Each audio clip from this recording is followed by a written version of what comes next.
An Uber driver from West London who was seen waving passports at an embassy building in Kabul is among more than 200 to be flown to safety after escaping the Taliban.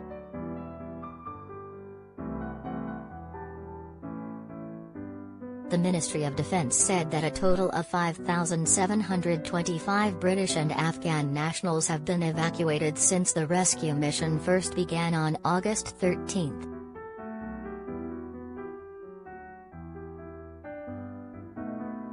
Among the rescued are 3,100 Afghans, including interpreters who helped UK forces, as well as others eligible under the Afghan Relocation and Assistance Policy Program, embassy staff and nationals from partner nations.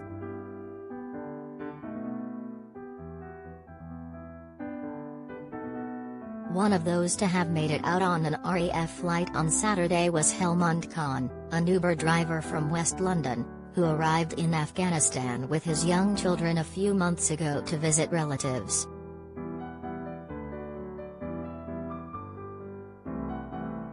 He was flown out along with some 265 Brits and Afghan nationals aboard an RAF C-17 transport plane which left Kabul for RAF Brize Norton at the weekend.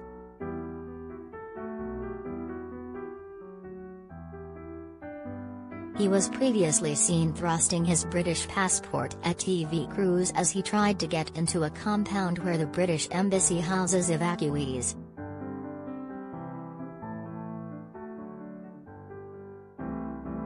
He told the BBC at the time, "You've seen my British passport, these are my children. I came in the morning, 5 o'clock, but I'm still waiting. In the last 3 days I am trying to go inside."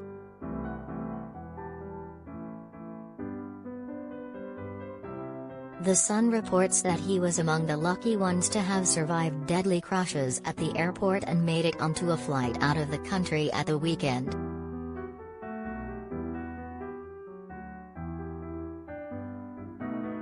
Meanwhile, ex-military chiefs have called on the Prime Minister to carry on with the Afghanistan evacuation mission without the US to get every last Brit out of the country.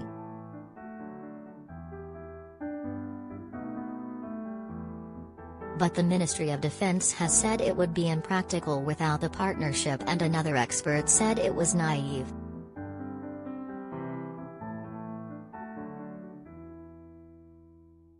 It has been reported that Boris Johnson is expected to use a G7 meeting on Tuesday to urge Joe Biden to extend the evacuation deadline beyond August 31.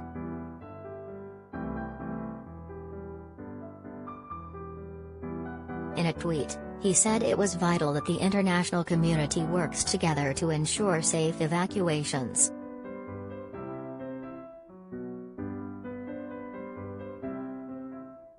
But the US president signaled on Sunday that he did not want his armed forces to stay in the country beyond August.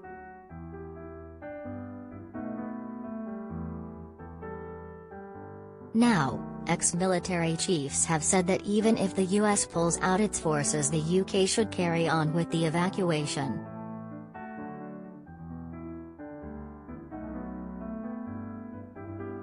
The Sun reports that retired Major General Tim Cross, who served in Iraq and Kosovo, said, "What's the point of having armed forces if we cannot hold a single airfield?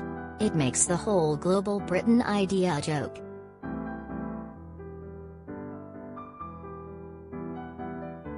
Colonel Richard Kemp, a retired officer who served in Afghanistan and Iraq, said, "We are one of the most powerful military nations in the world.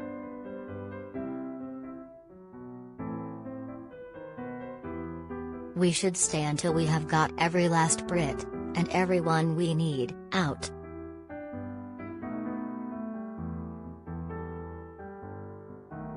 He warned Britain will be left looking politically weak and militarily weak by following the Americans to the exit.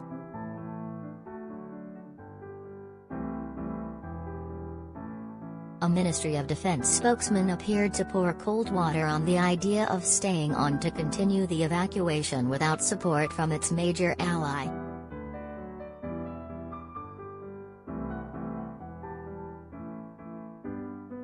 They said of the U.S. military presence, "Without this partnership, it would be impractical to secure the airport and continue the evacuation mission."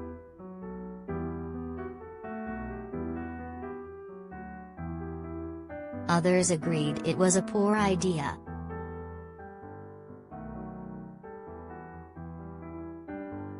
Ex-Army head Lord Richard Dannatt said he could understand why people would want to continue but said it would make more sense to leave once the US does.